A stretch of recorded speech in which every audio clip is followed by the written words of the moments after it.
Welcome to Spotlight Sioux Falls, where culture meets commerce and the people behind our favorite places get the mic. We're your hosts, Melissa Goodwin and Steve Schmidt, and we're sitting down with the makers, doers, and dreamers shaping the soul of our city.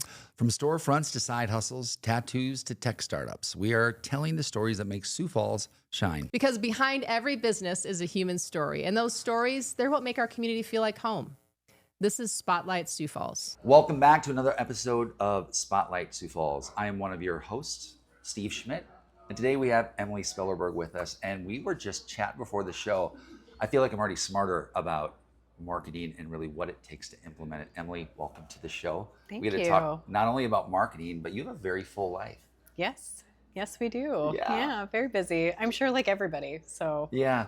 Well, I think one of the reasons we wanted to have you on the show, we sat down with you and had coffee. And the thing that makes you different isn't just the marketing work you do. You come from an entrepreneurial family, you're involved here in the community and part of the fabric of Sioux Falls. And I want to peel those layers apart. But let's talk about dogs. You have two dogs and you just adopted a new St. Charles Cavalier. Yep, a King Charles Cavalier Spaniel we just adopted, yes. And her name is Brandy. I love it, And she's super sweet, but very spicy. Spicy, so, well, good. Yeah. You need that in the household. I think you need a few of those. When we think of entrepreneurs, if you're listening to this show, marketing, real estate, you're involved in the community, I want to peel apart the real estate layer real quick because we're going to knock that out and just say you're involved with a lot of the work your clients do. You're also involved in real estate, which a lot of people are. And I think that that's an interesting thing to talk about because Sioux Falls is growing not only with business, but that means more houses, more places for people to live and infrastructure. Talk to me about how that involvement in real estate kind of helps you feel like you're a part of the growth and what that means to you and Ryan. Sure.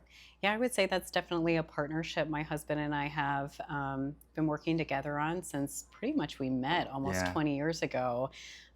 He was in mortgage lending at the time, and so there was a natural transition into real estate investing. So we started out small, kind of buying single family properties, doing a lot of work ourselves, managing the properties ourselves.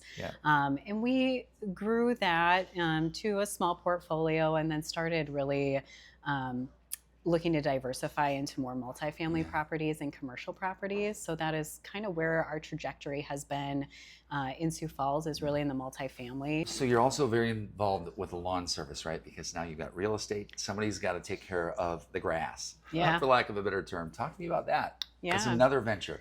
It is another venture, and it all kind of stemmed from exactly what you referred to, our real estate investments of now that we have a growing portfolio of these multifamily properties. My husband's a lawn guy. We take a lot of pride in our own home, and that is something that kind of bleeds into our real estate as well.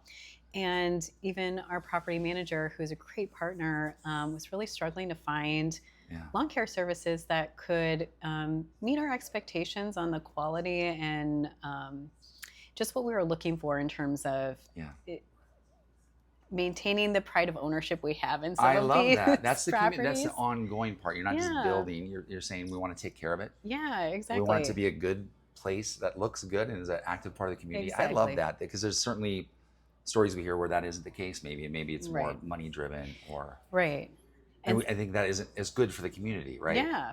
So we decided, well, if we can't find somebody to help us with this problem, let's try and do it ourselves. And we just happened to have a friend who years ago had run a very successful lawn care company in the area. And so we partnered with him to kind of stand up the operations of that. And he runs the day-to-day along with the new manager that we hired and some other employees.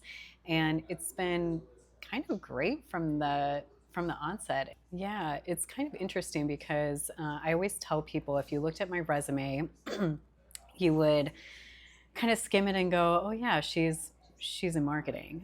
She's a marketer, which is true. I've had positions in marketing agencies and in-house marketing departments. And I've done those things, but the thing that's always run, I would say, parallel to the marketing has been, I've always been charged with process improvement or finding better ways of doing things. Could be implementing technology, could be basically help us find better ways to get the work done. That's been you your whole life, I bet. That's been me my whole life. I love and it. so when I left my corporate gig and I decided to take a year off to decide what I was going to do, I didn't really have a plan necessarily what that was going to be. I kind of thought, oh, I'll do some soul searching and like it will come to me. Like the universe will tell me what to do next. And it did in a little bit of a way because that's how I found my first client that I started working with that really just became me being hired on as a contractor to help them with, I mean, all the things that it takes to run a business. It's not just the marketing, it's, you know, our financial systems, our processes, our, you know, people, our people who are helping get the work done. And so I was able to start up with them. And in about 6 months, I knew like, I like doing this. I like having my hands in all the different facets of what it takes to run a business. I want to keep doing this with other people. And they don't want to, your goal is for them to not keep you forever. Exactly. I always tell people, if I'm here a long time, I'm not doing a very good job. How would I know to call you? Like there's so many things and it can be really confusing. So, you know, do I need content? Do I need a system? Do I need a commercial? If you're a company that maybe marketing isn't your first love, right? Like maybe you're an IT company. Yeah. How do you know what you need and how do you know who to call? Well, I think not knowing what you need is exactly the reason you would call me. Is if you are thinking, wow, I think I might need more help in the marketing department, or there might be other challenges in scaling my business that I can't pinpoint myself, that's when you would give me a call. And I really come in and embed myself within your team and understand where are those opportunities to create scalability, and also can help pinpoint where are the opportunities with marketing. What are we doing today? What could or should we be doing? And then what are the resources that will be needed in order to execute on those needs? And then helping business owners and leaders go through that due diligence process to find the right solution for them. So my background, I was with Lawrence and Schiller, a regional advertising agency here for almost 7 years. And I did primarily strategy and paid media placement. And in those days, that really encompassed everything that wasn't organic social media. So search engine marketing to billboards to TV to radio to, you know, paid Podcast. Social to, we always said if you could pay to play, it was paid media. Got it. So that was kind of the line we drew in the sand. And so you got exposed to a lot of different media that's out there in a lot of different companies and interesting ways to target and place media to reach your desired audience. So I did that for a long time and then made the leap over to Sanford Health. And so I was really doing more marketing strategy at that point, and eventually became the director of marketing operations, where we were growing as a team and really needed to figure out how do we manage all the work that's coming in? How do we standardize our processes so that we can be more efficient? How do we get visibility to the amount of work that's going on and visibility to the amount of money that we're spending and where we're spending and what's working? Yeah. So a lot of my focus was around building those systems to better handle the work. The work and answer those questions of what's working and where should we invest. So it was a lot of implementing digital asset management, project management software, analytics software, standardizing roles and responsibilities to some degree, and really defining who's doing what within those products that we were producing. And so that was a large part of my job there. You just kind of made my head explode a little bit on the systems and standardization. You like to do that stuff? I love it. Oh my gosh. Yes. That's so, like, as a person, I love creativity and innovation. So I usually like to make a big mess and then kind of like, this is exciting, and then I get to leave. So this, we'd make a good team. We would make a good team. So I like to create the sandbox that you're going to go play in. Okay, that's what I like to do. Yeah, that's perfect. That's perfect. Any examples of like maybe a couple of types of customers that you've worked with where you've been able to just so our listeners can get their heads around, like, what might it look like to work with Emily? Can you provide an example of what you did for maybe a customer or two that really helped them out? Sure. There are a few examples that I'm thinking of. So I worked with a real estate team, kind of was my first engagement as a consultant. And honestly, we did everything under the sun for them. We needed more of a marketing strategy and templates. So we developed those for them.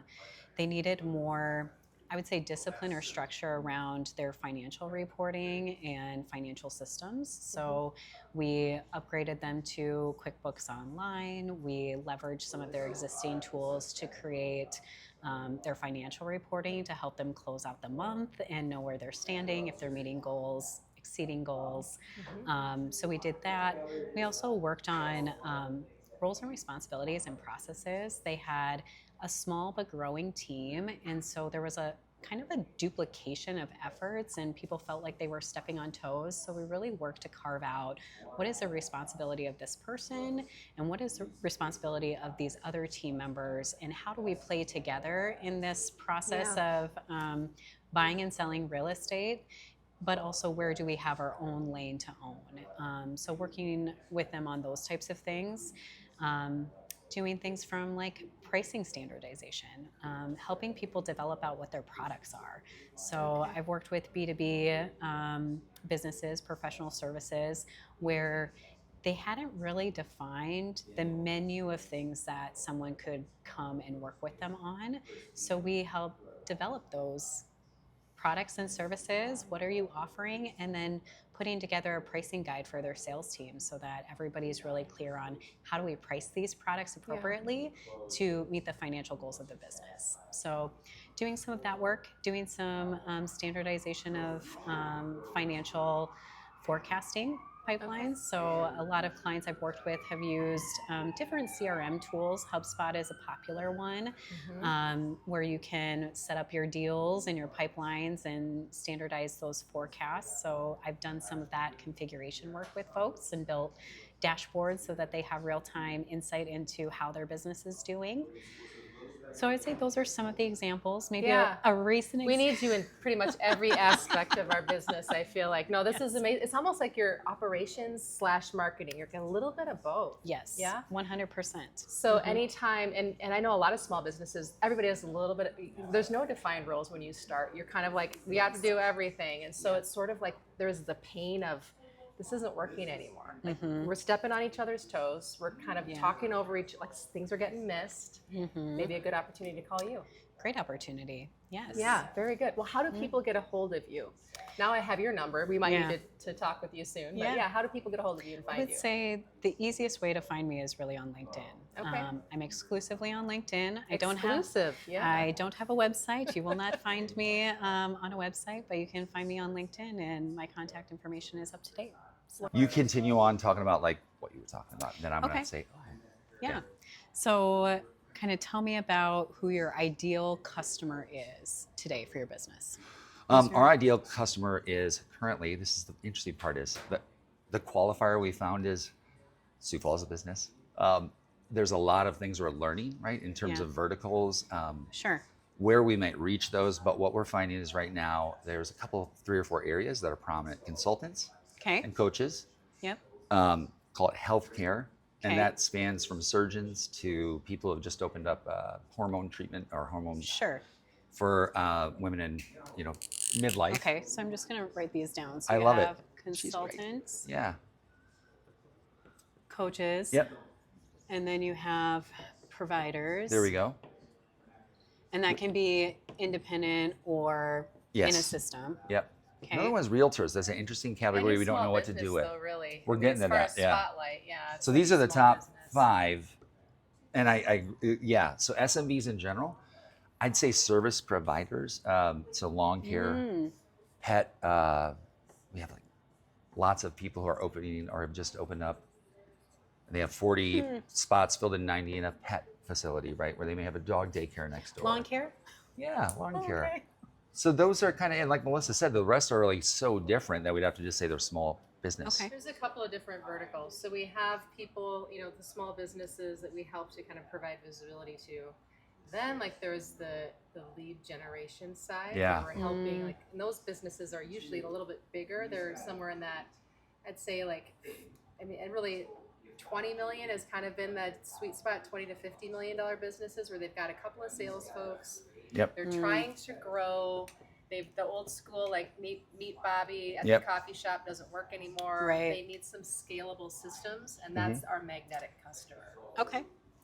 Yeah. Okay. So talk to me about then for these guys. Yeah. What does your service offering look like for them? Ooh, I love 'Cause this question. These guys, we're saying it's lead gen, it's More of that magnetic. LinkedIn focused scalable systems. Where we Okay. can help them get. I would say that that's our growth systems, right? That's our enterprise growth systems. Right. We have so much fun. We don't know what this is yet. We Okay. know that Steve came to Melissa and said, I think that these people will want that. Eventually. And no matter what, we're going to provide a service for them. So it's not like if they only do that, they're still going to get immense value. Sure. I think the interesting part about that is how do we make money while making people happy and getting them a Sure. good product? Isn't that everybody's like Yeah. the So math I think equation? we know we get a lot of people that are interested here, and I think we're figuring out the systems behind it. Yep. Like, what do we do to Okay. make this efficient? How do we make sure we have the right pricing, the right Yeah. systems in the back end to make sure that we have great executable. Because this is your podcast product, Yeah, really, that's that our you're podcast and offering. ads. Yeah. And ads. Okay. And you're doing ads on LinkedIn. Facebook, yeah, Meta and LinkedIn. We just started. But you're solving a big problem by helping them find ways to tell their story in an authentic way that feels like them, Yeah, but they don't have to do the work. you're hired. Yeah, I love it. We just that was a master class. So you're hired. Yeah, thank you. Yeah. Thank you. I I love mean, it. I think I wanted to show this so we could peel apart the brain a Yeah. little bit because people want to see it in action. Show it. Yeah. I honestly, I was like, this is our problem, so you know, and so we Yeah. should keep talking about that. I think Yeah. it's just- How do we standardize pricing? What do the packages look like? And how do we price it in a way that Wheel. keeps you profitable? Like, This episode of Spotlight Sioux Falls is sponsored by Magnetic. We help businesses grow through content that stands out and software that scales your conversations. Not sure how to build your pipeline? You can find us at magnetic.services. Magnetic.services. Your pipeline will thank you. Thanks for listening to Spotlight Sioux Falls. These are the stories and the businesses that shape our city. If you heard something today that made you smile, made you think, or maybe reminded you of someone you know in your neighborhood, please share it. That's how we support local. That's how we grow. And if you know a business owner we should feature or you want to tell your story, reach out. Until next time, we're Steve and Melissa, and this is Spotlight Sioux Falls, where local stories get the stage they deserve.